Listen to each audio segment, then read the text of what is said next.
ಮನ್ರೇಗಾ ಪುನಃಸ್ಥಾಪನೆ ಆಗಬೇಕು. ಅದು ಆಗೋವರೆಗೂ ಕೂಡ ನಮ್ಮ ಹೋರಾಟ ನಿಲ್ಲದಿಲ್ಲ. ನೀವೆಲ್ಲರೂ ಕೂಡ ತಯಾರಾಗಿದ್ದೀರಾ ನೀವೆಲ್ಲರೂ? ಇದು ಹಳ್ಳಿಗಾಡಿನಲ್ಲಿ ನಡೀತಕ್ಕಂಥ ಕಾರ್ಯಕ್ರಮ, ಹಳ್ಳಿಗಾಡಿನ ಜನರಿಗೆ ಕೊಡ್ತಕ್ಕಂಥ ಕಾರ್ಯಕ್ರಮ.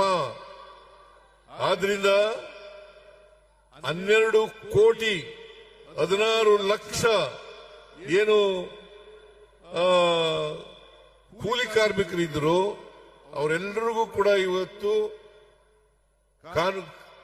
ಈ ಕಾಯ್ದೆಯನ್ನ ತಂದು ಮನ್ರೇಗಾವನ್ನ ನಾಶ ಮಾಡಿ ಈ ಹಳ್ಳಿಗಾಡಿನ ಜನರ ಕೆಲಸವನ್ನ ಕಿತ್ಕೊಳ್ತಕ್ಕಂಥ ಕೆಲಸವನ್ನ ಮಾಡಿದ್ದೆ.